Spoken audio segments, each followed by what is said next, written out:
ನಮಸ್ಕಾರ ಆತ್ಮೀಯರೇ, ಹೇಗಿದ್ದೀರಾ? ಇವತ್ತಿನ ವಿಷಯ, ನಾವು ಜೀವನವನ್ನು ನಡೆಸುವಾಗ ಹೊಗುವವರನ್ನು ಎಷ್ಟು ಇಷ್ಟಪಡ್ತೀವೋ ಅದೇ ರೀತಿಯಾಗಿ ಟೀಕಿಸುವವರನ್ನು ನಾವು ಯಾವ ರೀತಿಯಾಗಿ ಇಷ್ಟಪಡಬೇಕು, ಅದನ್ನು ಯಾವ ರೀತಿಯಾಗಿ ಅವರನ್ನು ನಮ್ಮ ಜೀವನದಲ್ಲಿ ಅಳವಡಿಸ್ಕೋಬೇಕು ಅನ್ನೋದ್ರ ಬಗ್ಗೆ ಒಂದಿಷ್ಟು ಮಾಹಿತಿಯನ್ನು ಕೊಡ್ತಾ ಇದ್ದೇನೆ. ಒಬ್ಬ ವ್ಯಕ್ತಿಯಿಂದ ಯಾವುದೇ ಹೊಗಳಿಕೆ ಅಥವಾ ಟೀಕೆಯನ್ನು ಸಮಾನವಾಗಿ ಸ್ವೀಕರಿಸಿ ಮುನ್ನಡೆದರೆ ಮಾತ್ರ ನಾವು ಜೀವನದಲ್ಲಿ ಏನನ್ನಾದರೂ ಸಾಧಿಸ್ಬೋದು. ಆದರೆ ಹೊಗಳಿಕೆಗೆ ಹಿಗ್ಗಿದ್ರೆ ಮತ್ತು ಟೀಕೆಗಳಿಗೆ ಕುಗ್ಗಿದ್ರೆ ಜೀವನ ಬಹಳ ಕಷ್ಟವಾಗುತ್ತೆ. ಸಾಮಾನ್ಯವಾಗಿ ಜನರು ಬೇರೆಯವರು ತಮ್ಮನ್ನು ಹೊಗಳಿದ್ರೆ ಖುಷಿ ಆಗ್ತಾರೆ, ತೆಗಳಿದ್ರೆ ಬೇಸರ ಮಾಡಿಕೊಂಡು ಕೂತ್ಕೊಂಡ್ಬಿಡ್ತಾರೆ. ಆದರೆ ಜೀವನದಲ್ಲಿ ಯಶಸ್ಸು ಕಂಡ ವ್ಯಕ್ತಿಗಳು ಹೊಗಳಿಕೆ ಮತ್ತು ಟೀಕೆಗೆ ಸಮಾನವಾಗಿ ಪ್ರತಿಕ್ರಿಯಿಸ್ತಾರೆ. ಅವರು ತಮ್ಮನ್ನು ಹೊಗಳಿದವರನ್ನು, ಟೀಕಿಸುವವರನ್ನು ಕೀಳಾಗಿ ಕಾಣೋದೇ ಇಲ್ಲ. ವಾಸ್ತವವಾಗಿ ಹೊಗಳಿಕೆಗಿಂತ ಟೀಕೆ ಉತ್ತಮವಾಗಿರುತ್ತೆ. ಪುರಂದರದಾಸರು ತಿಳಿಸಿದಂತೆ, ನಿಂದಕರಿರಬೇಕಯ್ಯ ಜಗದೊಳಗೆ ಎಂದು ಪುರಂದರದಾಸರು ತಿಳಿಸ್ತಾರಲ್ಲ, ನೀವು ಮಾಡಿದ ಕೆಲಸಗಳಿಗೆ ಟೀಕೆ ಮಾಡುವವರು ಇದ್ದರೆ ತಾನೇ ನೀವು ಅದೆಲ್ಲವನ್ನು ಮೀರಿ ಮುಂದೆ ಬರಲು ಸಾಧ್ಯ ಆಗೋದು. ಹೊಗಳಿಕೆ ನಿಮ್ಮ ಪ್ರಯಾಣಕ್ಕೆ ಅಡ್ಡಿಯಾಗಬಹುದು. ಆ ಹೊಗಳಿಕೆಗೆ ಕಟ್ಟು ಬಿದ್ದು ಅಲ್ಲಿಗೆ ನಿಂತರೆ ನೀವು ಬಯಸಿದ ಯಶಸ್ಸು ನಿಮಗೆ ಸಿಗೋದೇ ಇಲ್ಲ.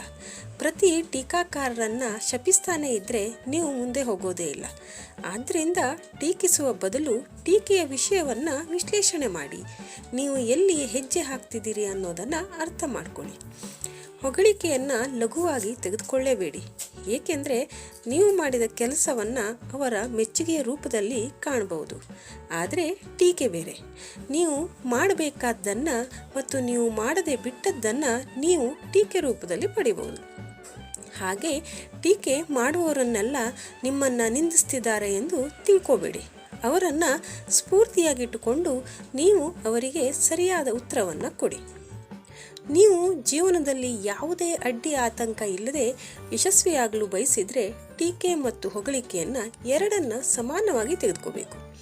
ಎರಡಕ್ಕೂ ಒಂದೇ ಮೌಲ್ಯವನ್ನು ನೀಡಬೇಕು. ನೀವು ಟೀಕೆಗೆ ಹೆಚ್ಚಿನ ಮೌಲ್ಯವನ್ನು ನೀಡಲು ಬಯಸಿದರೆ ನಂತರ ಖಂಡಿತವಾಗಿಯೂ ನೀವು ನಿಮ್ಮನ್ನು ಸರಿಪಡಿಸಿಕೊಂಡು ಮುಂದುವರಿತೀರಿ. ಇದು ಯಶಸ್ಸಿಗೆ ಅಗತ್ಯವಾದ ಅಂಶ.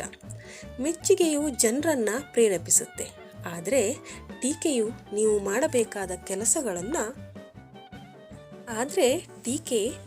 ಮಾಡಬೇಕಾದ ಕೆಲಸಗಳನ್ನು ಸೂಚಿಸುತ್ತೆ. ಹಾಗಾಗಿ ಪ್ರಶಂಸೆಯ ಜೊತೆಗೆ ಟೀಕೆಯು ಇರಲೇಬೇಕು.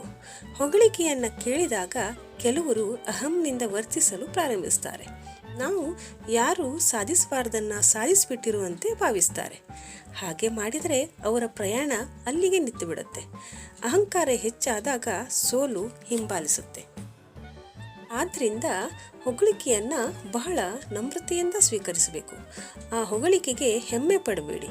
ನಿಮ್ಮ ಮನಸ್ಸು ಅಹಂಕಾರ ಅಮಲೇರಿದರೆ ನಿಮ್ಮ ಮನಸ್ಸು ದುರ್ಬಲವಾಗಿದೆ ಅಂತ ಅರ್ಥ. ಯಶಸ್ವಿಯಾಗಲು ಬಯಸುವ ವ್ಯಕ್ತಿಯು ದೃಢವಾದ ಮನಸ್ಸನ್ನು ಹೊಂದಿರ್ತಾನೆ. ನಿಮ್ಮನ್ನು ಹೊಗಳುವವರಲ್ಲಿ ಎಷ್ಟೋ ಮಂದಿ ಮನಸ್ಸಿನ ಆಳದಿಂದ ನಿಮ್ಮನ್ನು ಹೊಗಳೋದೇ ಇಲ್ಲ. ಆದರೆ ಟೀಕೆಯಲ್ಲಿ ಆ ರೀತಿ ಅಲ್ಲ, ಅದೇ ಸತ್ಯ. ಟೀಕೆಯು ನಿಮ್ಮ ಜೀವನವನ್ನು ಹೆಚ್ಚು ಬದಲಾಯಿಸುತ್ತೆ.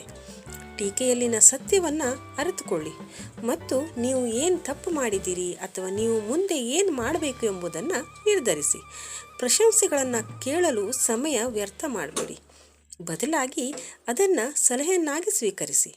ಹೊಗಳಿಕೆ ನಿಮ್ಮನ್ನು ಹೆಮ್ಮೆ ಪಡುವಂತೆ ಮಾಡಿದರೆ ಟೀಕೆ ನಿಮ್ಮನ್ನು ನೆಲದ ಮೇಲೆ ನಿಲ್ಲುವಂತೆ ಮಾಡುತ್ತೆ. ಯಶಸ್ಸನ್ನು ಪಡೆದ ನಂತರ ಒಬ್ಬರು ಹೊಗಳುತ್ತಾರೆ. ಆ ಯಶಸ್ಸಿನ ಪಯಣದಲ್ಲಿ ನೀವು ಎದುರಿಸಬೇಕಾಗಿರುವುದು ಟೀಕೆ. ಆಗ ಮಾತ್ರ ನಿಮ್ಮನ್ನು ನೀವು ಬದಲಾಯಿಸಿಕೊಂಡು ಮುಂದೆ ಸಾಗ್ಬೋದು. ಆದರೆ ಹೊಗಳಿಕೆಗೆ ಬಿದ್ದರೆ ಪ್ರಯಾಣ ಅಲ್ಲಿಗೆ ನಿಲ್ಲುತ್ತೆ. ಯಶಸ್ಸು ಹೆಚ್ಚು ಕಷ್ಟಕರವಾಗಿರುತ್ತೆ.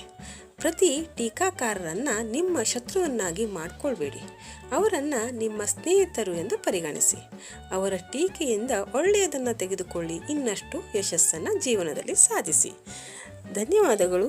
ಈ ಮಾಹಿತಿ ನಿಮಗೆ ಇಷ್ಟ ಆಯಿತು ಅಂದರೆ ಈ ವಿಡಿಯೋವನ್ನು ಲೈಕ್ ಮಾಡಿ, ಶೇರ್ ಮಾಡಿ, ಕಮೆಂಟ್ ಮಾಡಿ, ಹಾಗೆ ಚಾನೆಲನ್ನು ಸಬ್ಸ್ಕ್ರೈಬ್ ಮಾಡಿ.